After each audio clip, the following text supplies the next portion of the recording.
Kasi merong naggagawa dito sa kapitbahay namin. So, buti na lang hindi naman pa kami nag-ano. Pero ayun, um, nasaan na ba ako? Last time diniscuss natin yung module 2, dun lang tayo inabot sa allowable stress. Yung allowable stress natin same lang din dun sa na-discuss natin na normal and sure stress. Ang kino-consider nga lang natin is yung mga allowable, which means safe pa siyang ma-experience ng isang material. Ibig sabihin hindi pa magkakaroon ng failure or hindi pa masisira yung material na kino-consider natin, okey? If you remember yung ating sample problem number 1 is, ginamit natin yung stress na given. So, since wala namang na-mention na failure, even though wala ring na-mention na allowable, it means yung stress na binibigay na value sa'tin ay allowable stress din, okey? Then given din tayo ng force, which means ang hinahanap sa'tin ay yung parameter in computing for the area. So matatandaan niyo in problem 1, hinanap yung diameter ng rod tsaka thickness ng disc, okey? So mahanap natin yun kapag kinompute natin yung area per part, yung rod at saka yung disc, okey? In problem number 2 naman, so dun na tayo binigyan ng mga, ah, given na failure stress tsaka factor of safety and yung parameters to compute for an area. Kung mapapansin niyo rin or matatandaan, pagdating dun sa aluminum binigay niya na yung exact value ng area, okey? Dun sa pins and steel naman binigay yung diameter, okey? So, yun yung, given tayo ng factor of safety, failure, stress, then meron tayong formula na factor of safety is equal to failure divided by allowable. Which means isa na lang yung nawawala dun na, allowable stress. So, kinuha natin siya at ginamit natin yun, yung allowable stress na yun to compute naman for the force of each support. Okey, para malaman din natin ano ba yung mga capacity lang ng per support na kayang maging value ng load P natin nang hindi nagkakaroon ng failure dun sa ating mga naka-support and kaya pa ring i-support yung ating, rigid beam na AP, okey? So today, continue lang tayo, share lang ako ng screen. Ay, let me know kapag visible na.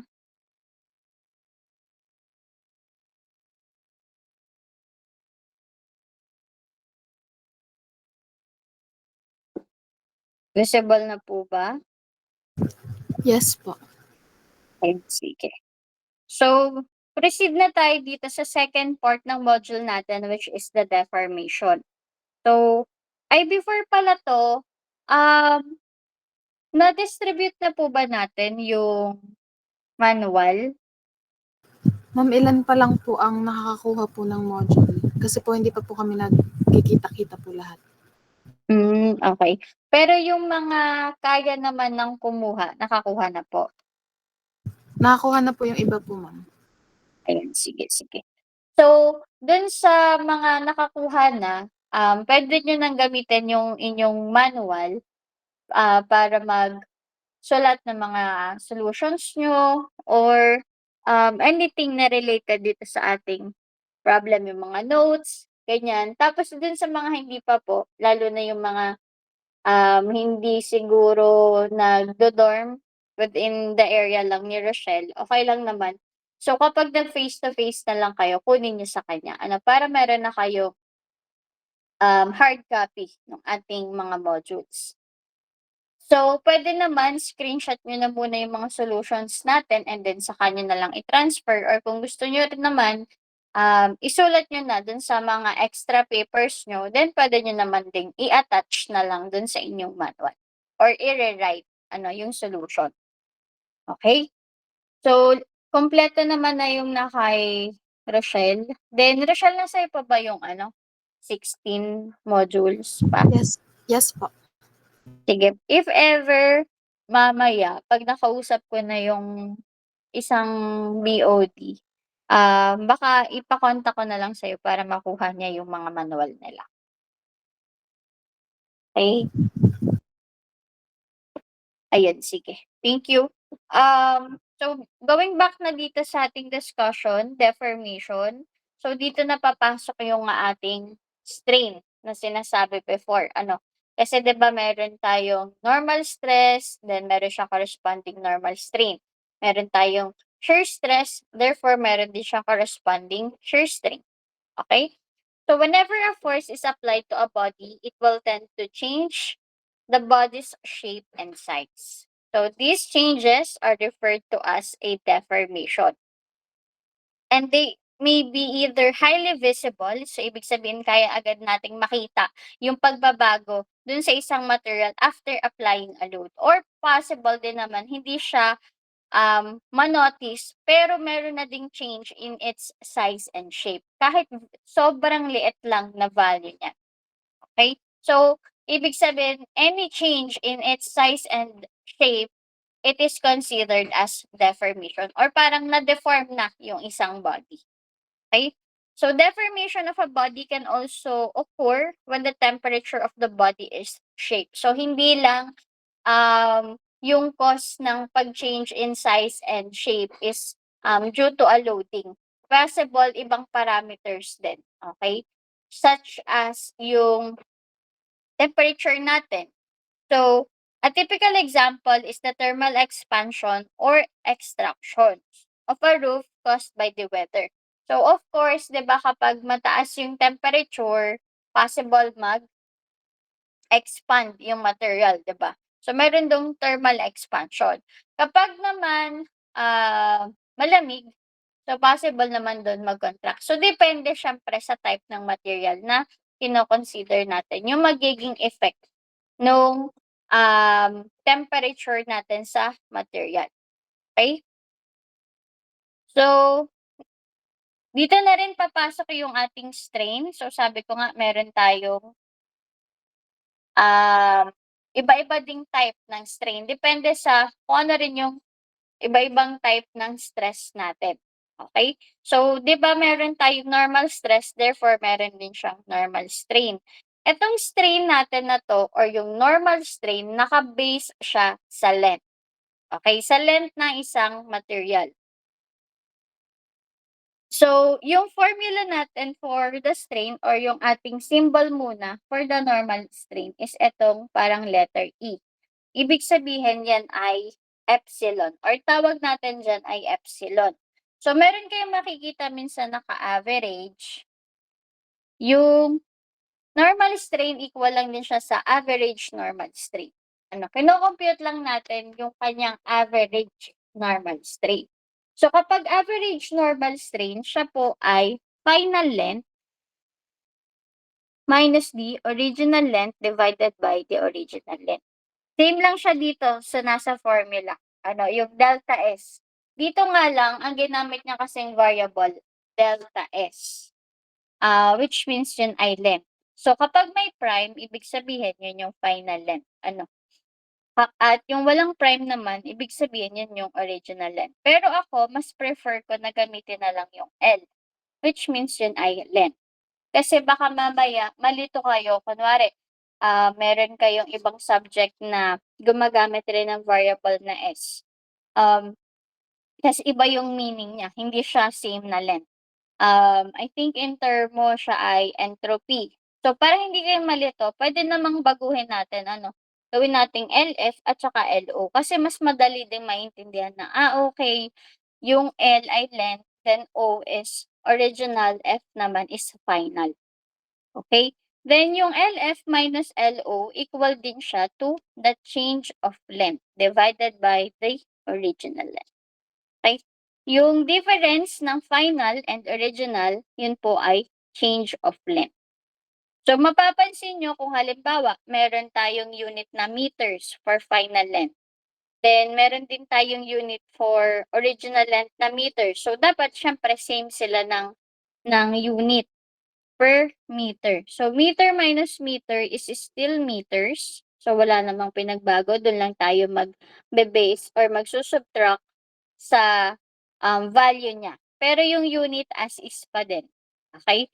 Divided by m, so dito puwede na natin siyang i-cancel out. Meaning, yung ating normal strain is a dimensionless quantity or unitless. Puwedeng may unit, make sure lang ang value niya is equal to 1. So, meter per meter, millimeter per millimeter, centimeter per centimeter, inches per inches.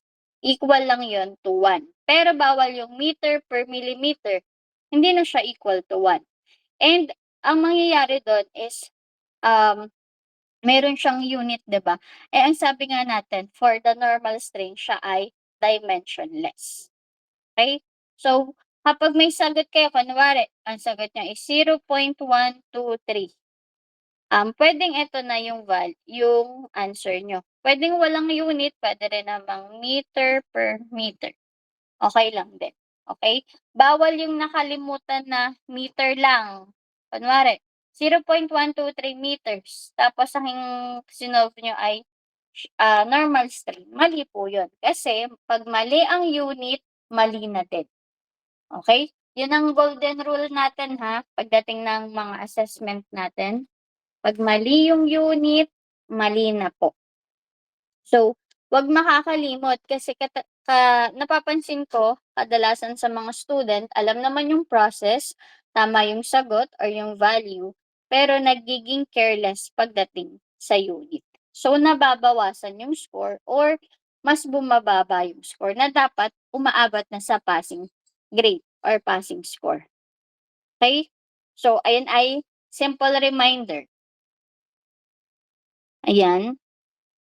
So, dito mapapansin niyo itong formula na 'to, I mean ito pala, sorry.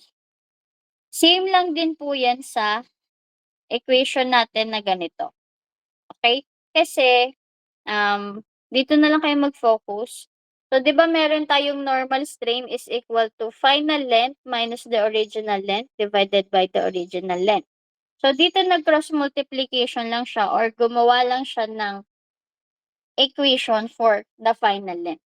Out of this equation lang din, ano, so 'pag pinag-cross multiplication natin 'yan, so normal strain times the original length is equal to final minus the original length, okey? Then eto since negative i-transfer natin sa kabila para ma-combine like terms natin kasi pareho silang may LO. Ano, so yung positive 'pag nilipat sa kabilang side I mean yung negative 'pag nilipat sa kabilang side magiging positive. So matitira sa, right side natin ay LF, then since may common sa kanila which is yung LO puwede nating gawing ganito, okey?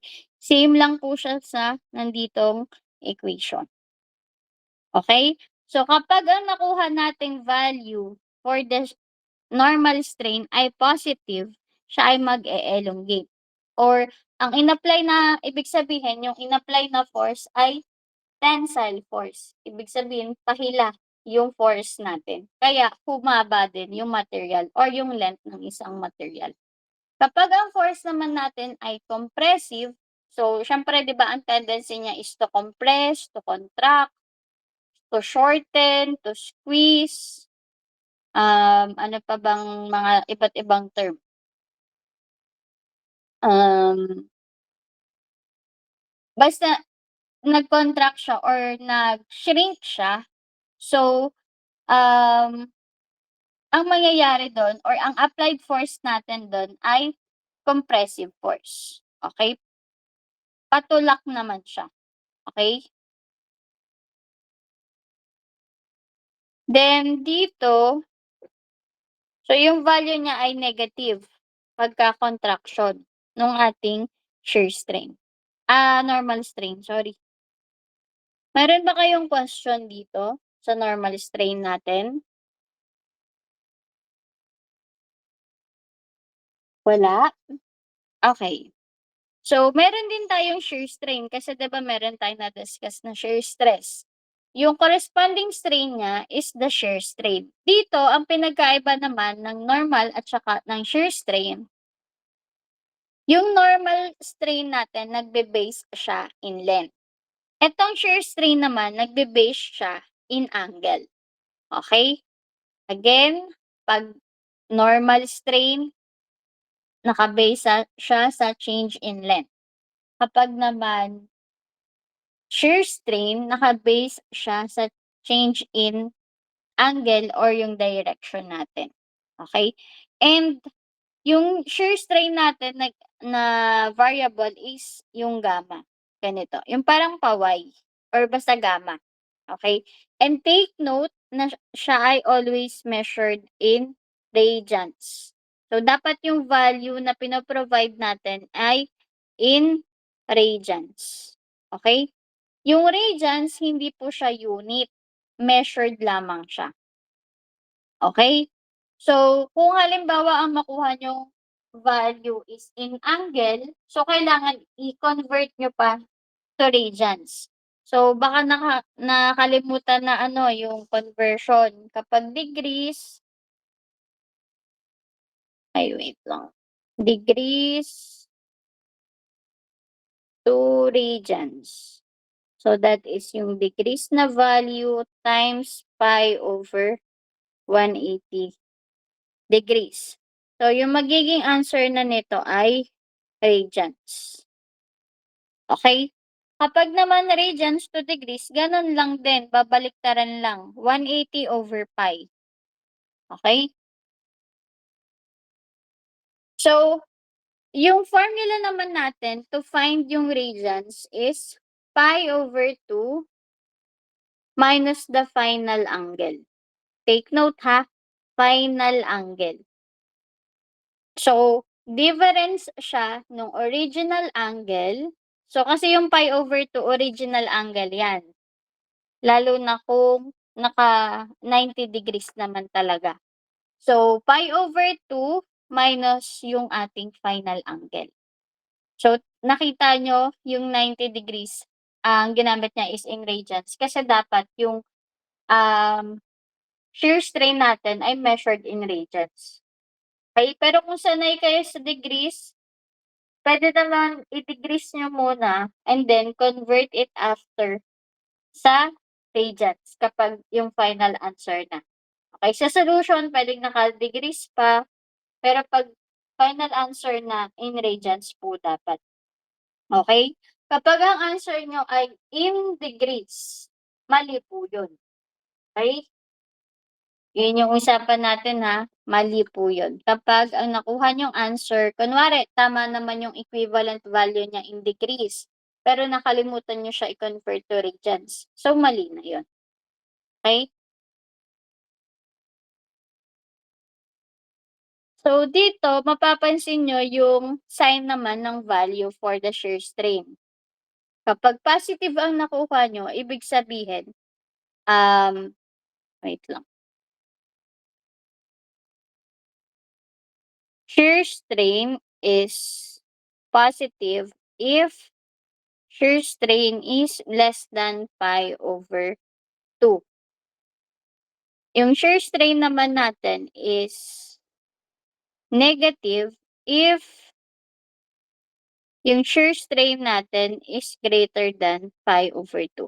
Magme-make sense naman to kapag in-apply nyo to. Syempre kapag ang final angle natin ay mali pala. Sorry. Hindi pala to shear strain, ito pala yung final angle.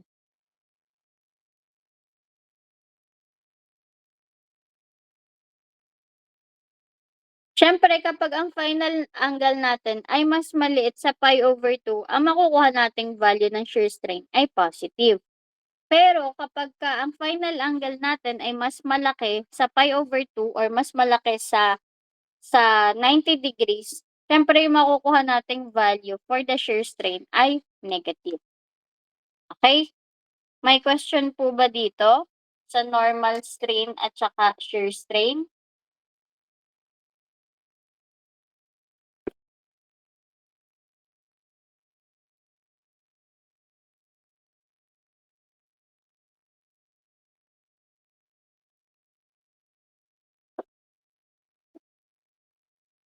Wala? Okey, sige.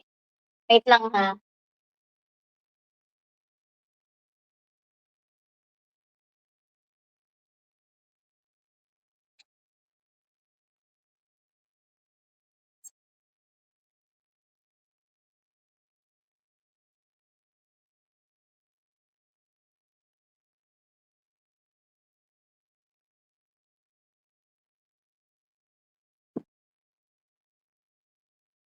Naintindihan po ba yung pagkuha natin ng normal strain at saka shear strain? Ayan, sige.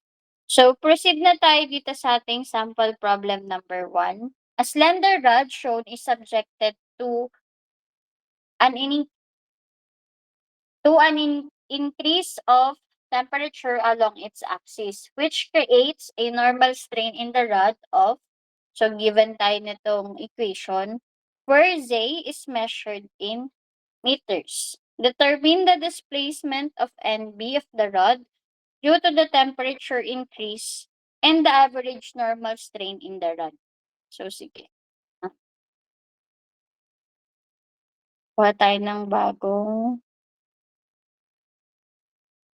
ba't wala yung reason? Ayan, eto na lang. Para medyo malinis pa siya. Ano? So, ang hinahanap sa atin is displacement of NB. Pag meron kayong nakitang ganito, ano ba yun? Ito pala na. Pag meron kayong nakitang ganito, displacement of NB, ibig sabihin, ang tinatanong dyan ay change of length. Okay? So, yung una, ang hinahanap sa atin ay change of length. Ang pangalawa naman, ang hinahanap sa atin ay average normal strain. So, average normal strain. Okay? So, dito sa formula natin na average normal strain is equal to change of length divided by the original length. So, before tayo maka-proceed sa point B, kailangan muna nating mahanap si point A, 'di ba? Which is, required din naman sa problem. So, dito para mahanap si change of length, siya yung final length minus the original length divided by the original length. Okay? So, given tayo ng original length, which is 200. Okay? So, ibig sabihin, ang kulang na lang natin is the final length. Paano ba natin mahanap yung final length? So, pag in-apply natin yung formula kanina to find yung final length, 'di ba, we have LF is equal to 1 plus yung strain natin times the original length. Ngayon, um, pwede nating i-substitute sana yung 200 dito. Pero since ang normal strain natin ay hindi exact value, parang naka-equation pa siya, so kailangan natin 'tong i-derivative. Okay? So, yung LF natin dito, gawin natin siyang dz prime is equal to 1 plus yung equation na given for normal strain. So, we have 40 times 10 to the negative 3 z raised to 1/2 times dz. So, yung dz naman natin dito ay yung original length. Okay? So, mapapansin niyo siya ay naka-derivative na ano, para maging um, exact value 'to, kailangan natin siyang i-integrate both sides. So, integrate niyo lang 'to at saka ito. Yung limit natin, so na-mention naman na Z is measured in radians, in meters pala, sorry. So, since ito ay naka-millimeters, iko-convert natin siya to meters. Hindi puwedeng 200 yung ilalagay niyong limit dito kasi mag-iiba yung sagot, okey? Kasi etong equation na given sa'tin ay naka-in meters. So, dapat yung limit natin in meters din, okey? So, yung limit natin is from 0 to 0.2 pag kinonvert natin 'to in meters, okey? Eto, baka ma-pressure agad kayo, ano, "Wait lang, mag-i-integrate pala, babalikan pa namin yung integral namin before." So, since kahit dito hindi ko kailangan ng detailed kung parang step by step, kasi 'di ba gano'n sa integral, before niyo makuha yung final answer. Once meron naman tayong limit na value, puwedeng i-input niyo na 'to directly sa calculator. Pero kapagka kunwari ang limit din natin ay invariable, yun ang dapat, step by step na process, kasi hindi natin siya mai-input sa calculator, okey? So yung final length natin is equal to, paki-input po nito sa calculator. So dun sa mga kagaya ko, ang calculator 991 ES Plus, meron dun sa tabi ng calc, kung visible pa yung word na calc, meron diyan na ganito,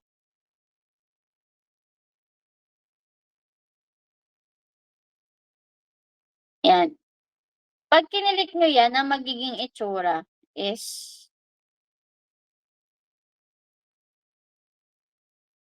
dx, okey? So input niyo lang 'tong quantity, so kailangan kung ano yung nandito sa solution natin, gano'n-gano'n niyo siya ilalagay. So may mga parentheses. So, yung open parentheses, 1 plus 40 times 10 to the negative 3 alpha x, since naka-dx siya, baka naman mailagay niyo i-dz ano, meron bang z dito? Sa'kin wala naman. So, walang problema. Kung ano siyempre yung naka-t tas variable or yung letters, yun dapat din yung susundin niyo. So, in my case, dx, so alpha x raised to 1/2, then close parenthesis. Tapos maglagay kayo ng limit na 0 to 0.2. Ano yung makukuha niyong value? Press equals lang after niyo ilagay sa calculator. 0.202385187 po. 2023, again, 85187. 873. Opo. Ayan. So, ito ay in meters, kasi ang measured natin ay in meters. So, nakuha na natin yung final length, 'di ba? Then, makukuha na rin natin ngayon si change of length. So, 0.202385187 minus 0.2. So, ibig sabihin yung answer dito, yung change of length is 0.0023851873 meters. Okay? Meron pa 'tong unit ha, kasi nag-take lang tayo ng difference, hindi pa ito yung, shear strain. So, dapat meron kayong unit diyan. So, yung answer is kapag naka 4 decimal places, 0.0024 meters or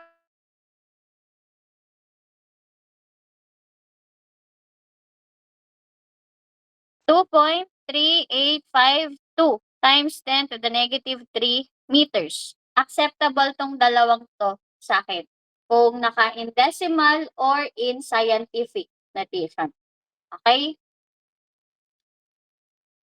So, since nakuha na natin 'to, makukuha na rin agad natin si normal strain, kasi ide-divide lang din natin to 0.2, okey? And ito yung makukuha niyong value. So, again, puwede pong walang unit, puwede ring may unit. Make sure lang na yung value ng unit ay equal to 1, okey? Or maka-cancel out. May question po dito? Again, 'pag meron kayong nakitang displacement, yun ay change of length ha, or ang tinutukoy nun ay yung length. Baka mamaya, ano bang ibig sabihin ng displacement of NB? Pero yung average normal strain nakuha, 'di ba? So, kailangan alam yung mga, wordings din kung ano yung tinutukoy. Okey po. Meron po ba ditong question or clarification?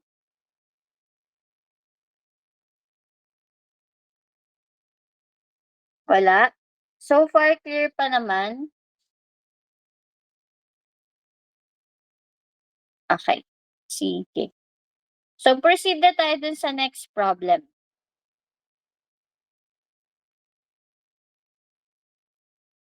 When force P is applied to the rigid lever arm ABC in our figure A, the arm rotates counterclockwise about pin A through an angle of 0.05. Determine the normal strain developed in wire BD. So, meron tayong lever arm which is rigid. So, ibig sabihin, undeformable. Ano? Or hindi siya possible na ma-deform. Meron nakasupport sa kanya na wire, which is yung ating BD, na yung original length niya ay 300. Tapos yung distance naman from point A to point B is 400. Ngayon, meron tayo dito sa point C na naka-apply na force P. Although, hindi define kung gaano kabigat yung force na yon, basta siya daw ay magro-rotate ng counterclockwise about pin A. So, di ba yung clockwise naman natin ay papunta dito? Pag counterclockwise, papunta naman dito. Okay? So, since ang force natin ay pababa, so yung tendency niya bumaba pa gano'n, 'di ba? So, ibig sabihin pababa siya and kita rin naman na yung direction niya ay pababa. So, kung may nakalagay dito na kunwari 100, ang tendency niya of course ng lever arm natin ay pababa, hindi naman pataas, 'di ba? So, ibig sabihin kung may wire BD tayo dito, I mean AB, kunwari ito yung C, ito yung point B, ito yung A. Ngayon bababa siya, magiging ganito.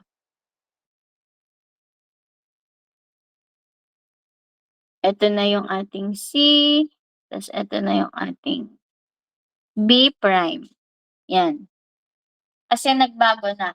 Ano? So, yung angle daw dito na ipinaba niya is 0.05. Okay? Ngayon, 'di ba ito yung original length natin. Ang hinahanap sa'tin ay normal strain of BD. So, ito ay equal to BD prime, which is yung final angle, minus BD divided by PD. Yung BD prime minus BD, 'di ba siya yung ating change of length ng BD. So, BD over BD. Okay? Meron na tayong value nito, pero wala tayong final length or yung change of length. Kung ako, mas magfo-focus na agad ako dito sa change of length kasi from dito, kunwari ito yon yung D. Pamula dito hanggang point B, siya ay 300 na. Pag nag-apply tayo ng force, 'di ba bababa siya hanggang B prime na, yun na yung final niya. So, yung difference na agad ay etong final length minus the original length, which is eto lang. So, nandito na lang din sa B to B prime. Ano? Ngayon, meron ako ditong angle na 0.05. Tapos, meron pa akong distance from point B prime to point A na 400 millimeters. Okay? Ngayon, pwede ako ditong maggawa ng right triangle. So, from this point, na naka-horizontal siya is 400. Horizontal hanggang dito sa line na 'to is 90 degrees. So, pwede akong mag-apply ng SOHCAHTOA. Okay? Since itong opposite side ng angle na 'to yung kailangan ko, so magsa-sin ako. Sin 0.05 is equal to itong B to B prime divided by 400. So, ano yung value ng B prime? Okay, compute po.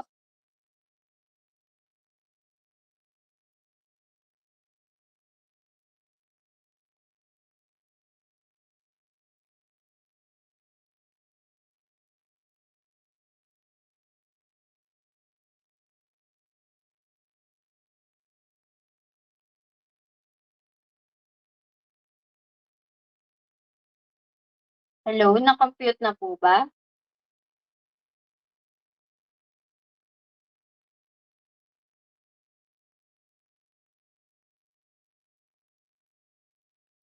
Ano pong answer?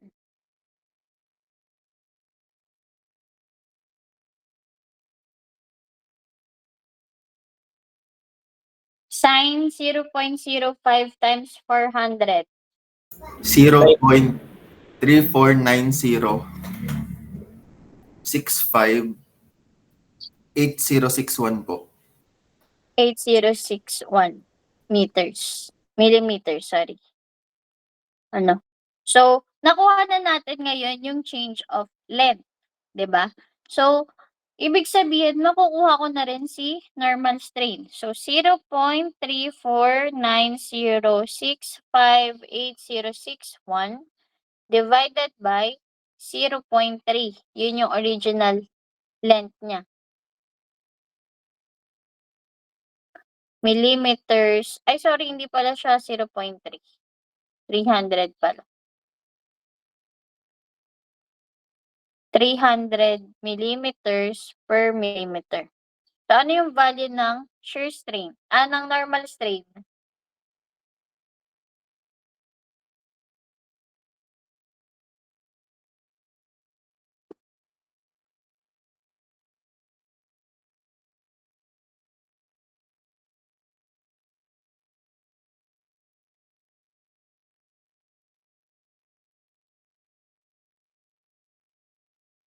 Ano pong value?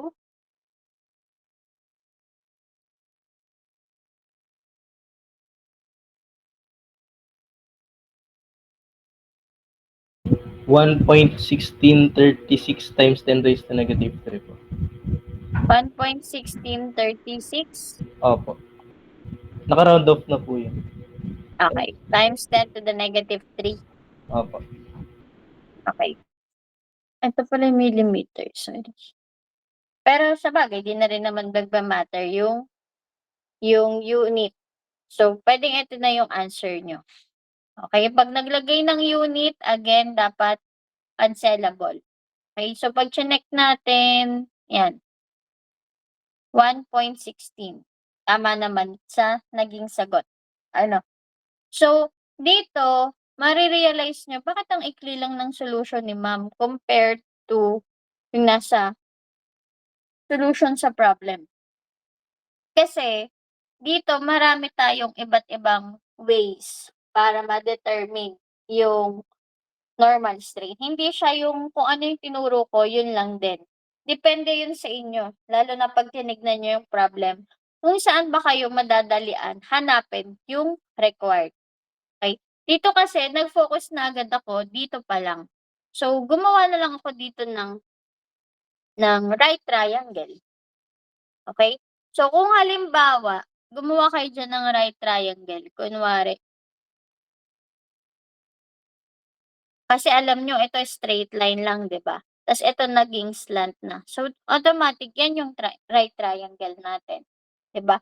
At since ito yung given, tong angle na to, given rin tayo ng isang side, kahit alin dyan, we can apply SOHCAHTOA dahil ito ay right triangle naman.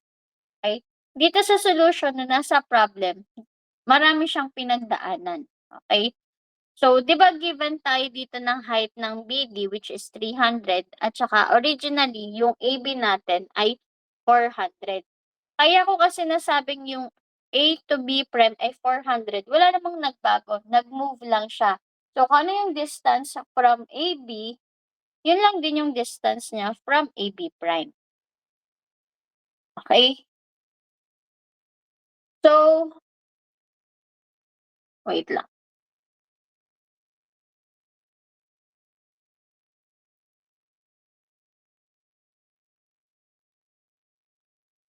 Okay. Ayun. So, dito, ang ginawa niyang process is, naggawa siya dito ng, yan, hypotenuse. Kasi ito naman ay right triangle, diba? 300, 400. So, ibig sabihin, ito ay 500, diba? Tapos,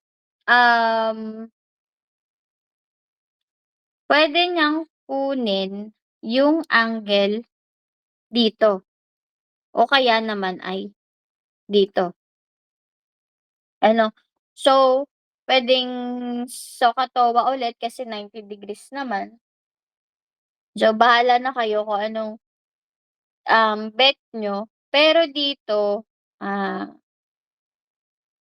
eto, since ito opposite tsaka adjacent, para mahanap 'to, tangent, 'di ba? So, kukuhanin niya 'to using SOHCAHTOA or TOA, opposite over adjacent. So, 300 over 400. So, makukuha niya yung angle dito, dito pa lang. Tapos, since meron pa tayo ditong additional 0.05, i-a-add niya yon para makuha naman niya yung buong angle na dito. From dito hanggang dito, okey? Tapos, since meron na siyang value nito na 500, tapos meron pa siyang value dito na 400, so makukuha niya naman itong buong wire BD. As in yung DB prime, okey? Kasi meron na siyang included angle na ito yung kinuha niya, yung nag-tangent siya, kinuha niya yung angle plus 0.05 tapos in-apply niya naman yung cosine law, eto. So, kasi dalawa na yung given na side tapos yung included angle, so mahahanap niya na yung opposite side niya. So, kapag nahanap na yun, so makukuha niya yung BD prime, 'di ba? Ima-minus niya naman dun sa original BD over BD para makuha si normal strain. So, ang daming process na pinagdaanan wherein meron naman tayong shortcut. So, again, possible na iba yung magkakaiba tayo ng technique. Kaya mas maganda nire-review niyo yung mga problems natin at sino-solve on your own para ma-check niyo kung, um, ano ba yung value or para ma-check niyo ano ba yung technique na gagawin niyo para makuha yung value, okey? Ayun. So, dito sa other option 'to naglagay ako ng other option, puwede kayong parang ang ginamit niya dito same sa'kin. Hindi na nga lang siya gumamit ng sine, cosine at tangent. Ang ginawa niya, yung 0.05 na angle kinonvert niya na agad into radians tapos minultiply niya lang dun sa 400 para makuha agad ito, okey? Pero kung hindi kayo sanay, ako kasi mas prefer ko yung sine, cosine. Kasi dun ako nasanay before. Pero since na-adapt ko naman na 'to, puwede naman diretso ganito na. Kaso kung kagaya niyo ako na dating mas sanay sa sine, cosine, tangent, na hindi pa alam agad na kapag hindi pala gumamit nun automatic radians na siya, okey? Or para ma-convert yung degrees, I mean, yung sine iko-convert na siya to radians then mo-multiply lang siya dun sa side na iko-consider natin, okey? So, once na makuha niyo na 'tong change of length, makukuha niyo na yung ating, normal straight. So, ide-divide niyo lang siya to the original length ng BD which is 300 ta's makukuha niyo na agad yung value ng normal straight, okey? So, eto, depende 'to sa inyo kung saan kayo, again, madadalian na technique. Meron ng iba dumadaan ng change of length muna, saka na hanapin si normal strain. Yung iba naman, dadaan muna sa final length, tapos yun, yung formula na nito yung gagamitin, okey? May question po ba or clarification dito?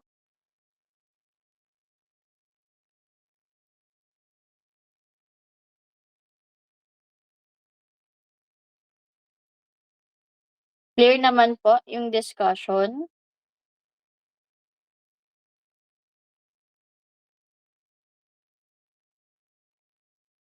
Okey, sige. Kung may question kayo or clarification, huwag kayong mahihiya ha. Libre po magtanong. Okay? Siguro 'pag mga naka-limang paulit, dun may bayad. Joke lang. Ano, so basta kailangan, nasusundan niyo yung process and para ma-fully, absorb niyo yung topic natin, kailangan talaga reviewin at i-resolve yung problem. Okay? Hindi yung tinitigan lang tapos inintindi paano nakuha. Hindi po effective yun. Kailangan nire-resolve niyo ng inyo nang hindi tumitingin sa solution, sa given na solution. Okay? Lagi ng nabak. Hindi naman 'to maalis. Ayun na nga.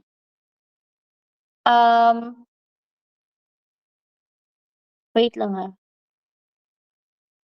Grabe yung antok.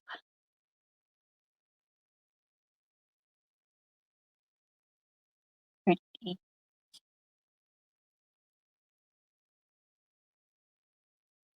Ayan. So, proceed na tayo dito sa problem number 3, wherein yung statement is, due to a loading, the plate is deformed into the dashed shape shown in the figure. Determine average normal stress alongside AB and the average shear strain at A relative to X and Y axis. So, kasi yung mga yung first two example natin 'di ba, focus lang sila sa normal strain. Dito naman meron na tayong shear strain. So, pwede nating mahanap pareho, okay? So, yung original shape niya is in color blue, yung plate natin. Then after applying a load, yung final shape niya na is etong naka-dashed shape. So, ang hinahanap sa'tin is the normal strain ng AB. So, para mahanap 'to, ito yung AB prime minus AB divided by AB. Or change of AB divided by AB. Depende yan sa inyo kung alin sa dalawa yung gagamitin niyo, pareho lang yan. Kung mas madali bang makuha yung change of length or mas madaling kuhanin yung AB prime or yung final length. Then for problem number 2, we have the shear strain in point A relative to X and Y, Z. So sabi natin siya ay pi over 2 minus the final angle. Okay? Ngayon, unahin natin siyempre yung normal strain. Ano? So yung normal strain, ito yung B prime. Okay? So, sa tingin niyo ba, mas madaling hanapin yung AB prime compared to the change of AB? So, in my case, parang, ay mas madali atang hanapin yung AB prime. Kasi, parang iisipin ko pa, paano ko ba hanapin yung change of AB? Unlike dun sa kanina na nag-extend lang siya. Kunwari, hanggang dito lang siya nung una. Yan lang yung length niya. Nadagdagan lang ng konti. Tapos meron akong triangle na nabuo dito.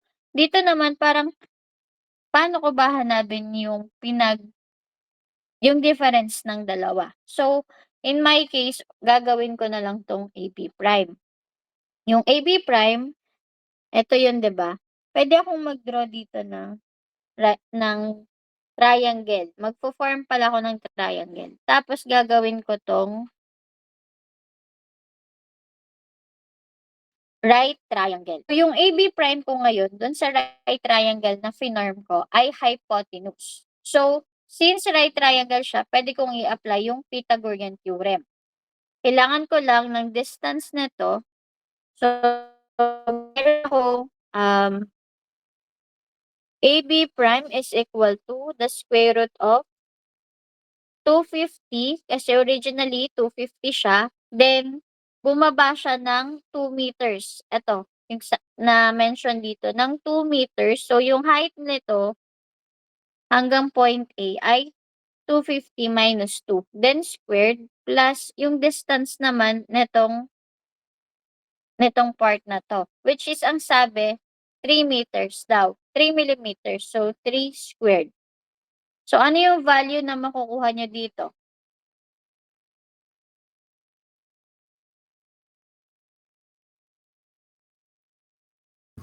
$248.0181445 po.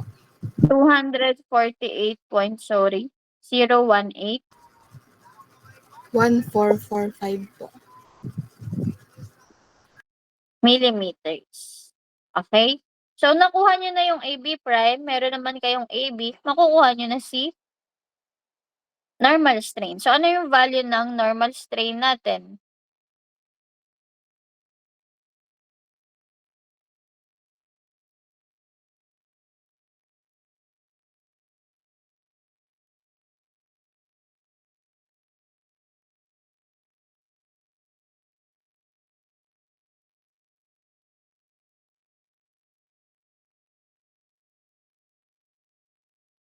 Ano pong value ng normal strain natin?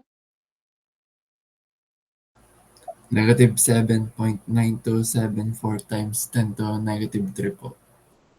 Again, sorry. It's negative 7.9. 274 times 10 to the negative 3 po. Okay. So, pwedeng ito na yung sagot natin.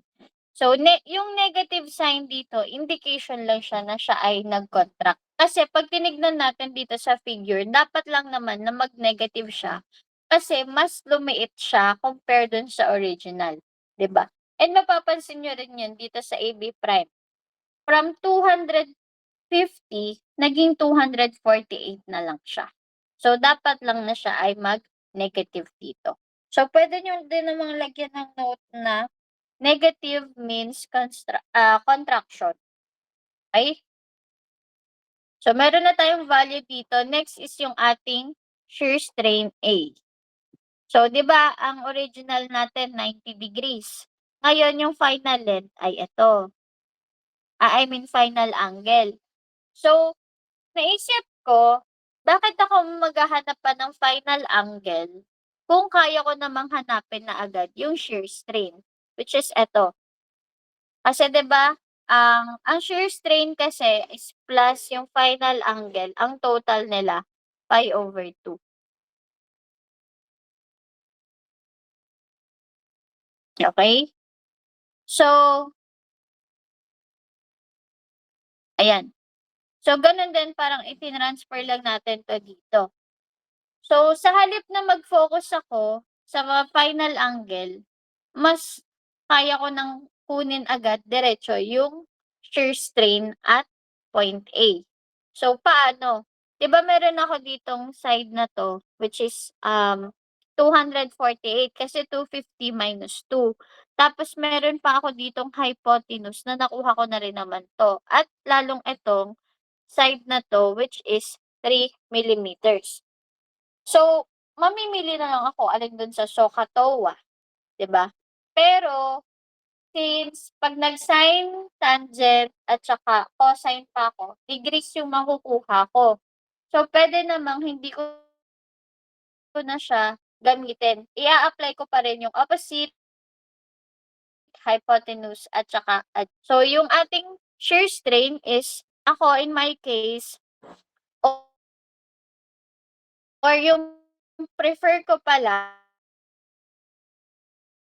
is hinanapan niyo. Anong ibig kong sabihin? Huwag kayong gumamit ng hypotenuse dito kasi 'di ba hinanap niyo yung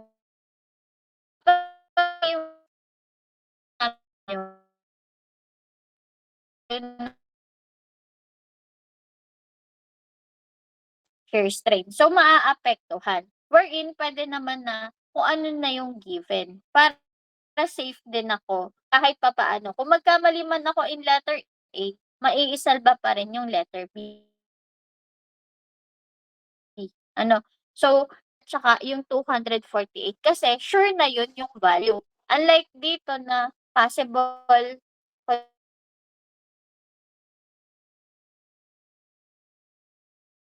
sa sunod na unknown. So, magdo-domino effect na, 'di ba? Kasi mali ka nung una, so siyempre mali na rin yung sunod. So, para maging safe, kung ano yung puwedeng gamitin na sa may given, yun na lang. So, meron akong opposite at saka adjacent kasi ito ay hypotenuse. So, opposite, so sa halip na kayo mag-TOA, tangent, theta, or mag-shift tan pa ako in calculator, directly, opposite na. So, 3/248. So, ano yung value nito?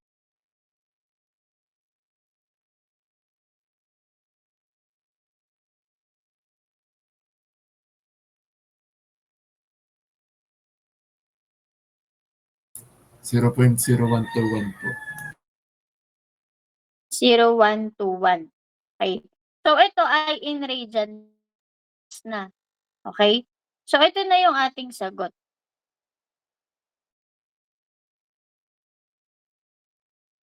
Ayan. So, dito, sure ako na naka-radians na agad yan. Kasi kung halimbawa gumamit pa ako ng tangent, kasi magte-theta ka dito, 'di ba? Tangent 3/248. Makukuha niyo siya in degrees. Tapos imu-multiply niyo pa 'to to pi over 180. I-try niyo rin, makukuha niyo yung ganitong value. So, shift tan 3/248 times, so siyempre lalagay niyo siya sa parentheses. 3/248 times pi over 180. Yan. Makukuha niyo exactly din yung 3/248. Okay? Pareho lang din po yun.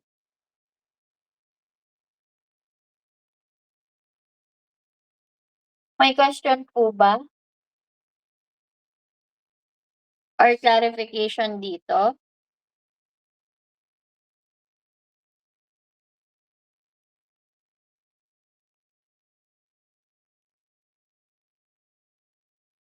Baka magtaka na yung iba, bakit 3/248? Bakit hindi, kunwari, 248/3?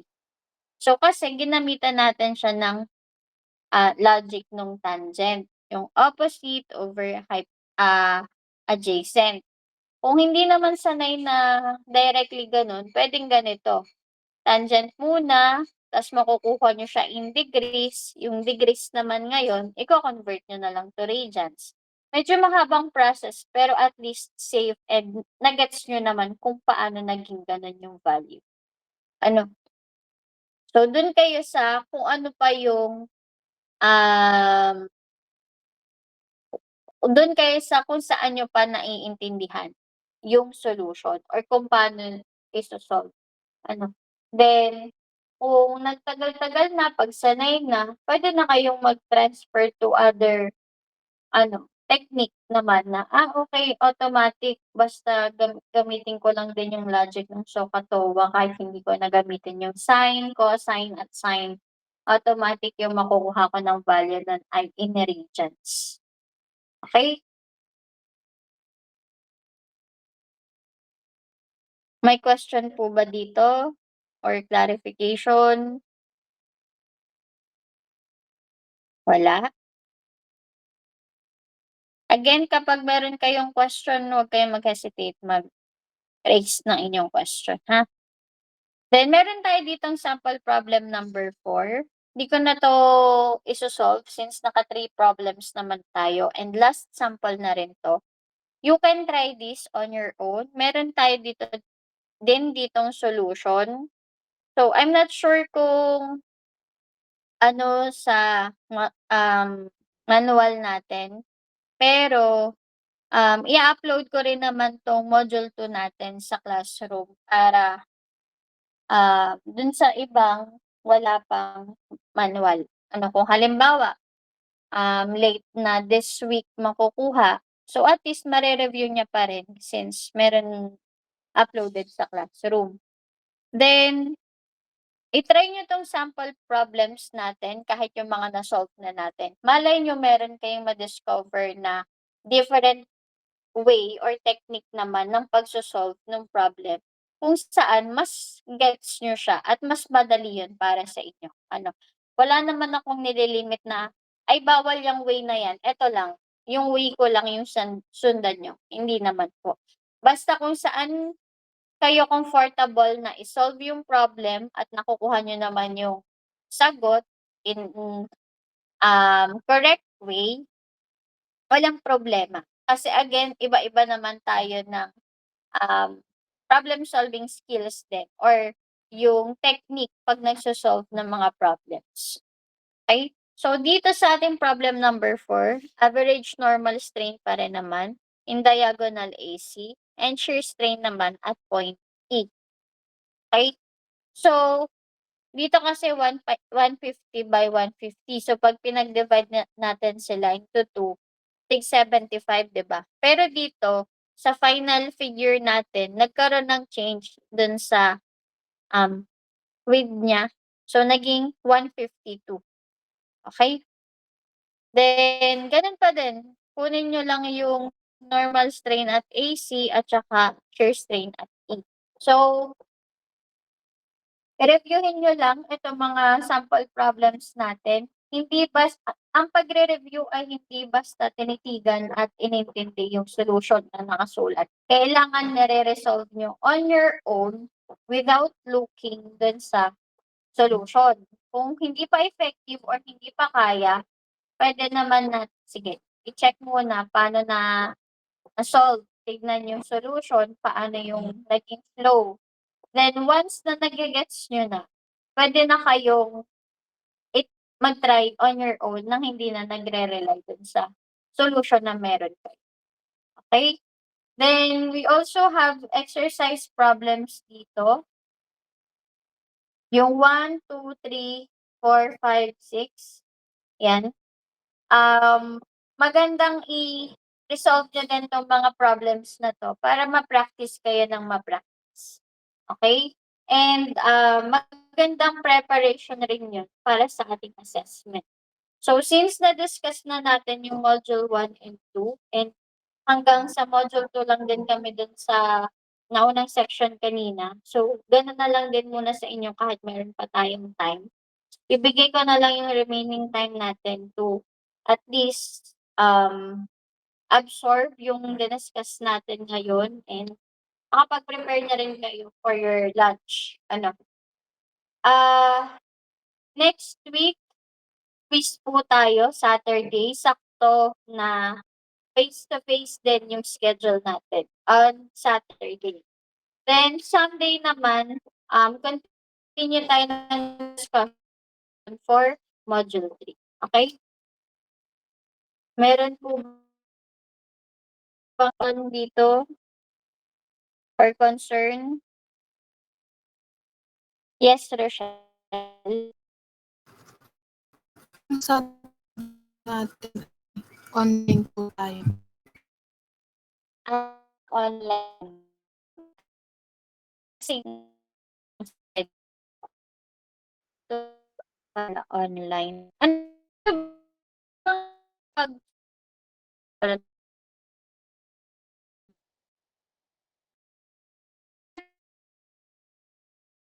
kasi then exam, quiz 1 or if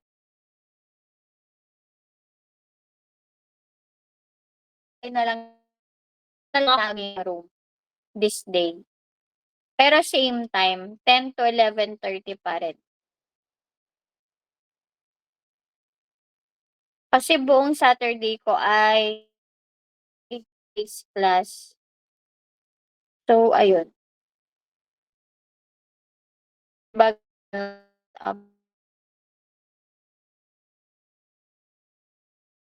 lang naman. Meron ba kayong ano, face-to-face class din ng Saturday?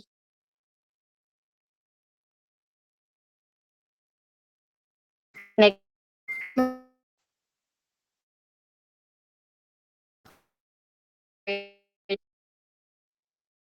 4:30 pa. So, malaki yung magiging vacant time niyo or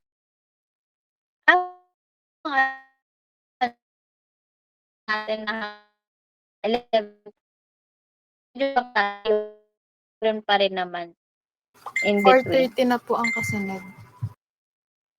Ah, sige. Pero Sunday, meron ba kayong ano, face-to-face class? Meron po, ma'am. Sige. Ibibigay ko na lang yung decision sa inyo kung ang prefer nyo ba ay Saturday or Sunday yung ating discussion. Yung ating quiz. So, take note nga lang, kailangan natin, kung halimbawa mapili nyo Sunday, take note na on Saturday, kailangan pa rin nating i-discuss yung module 3.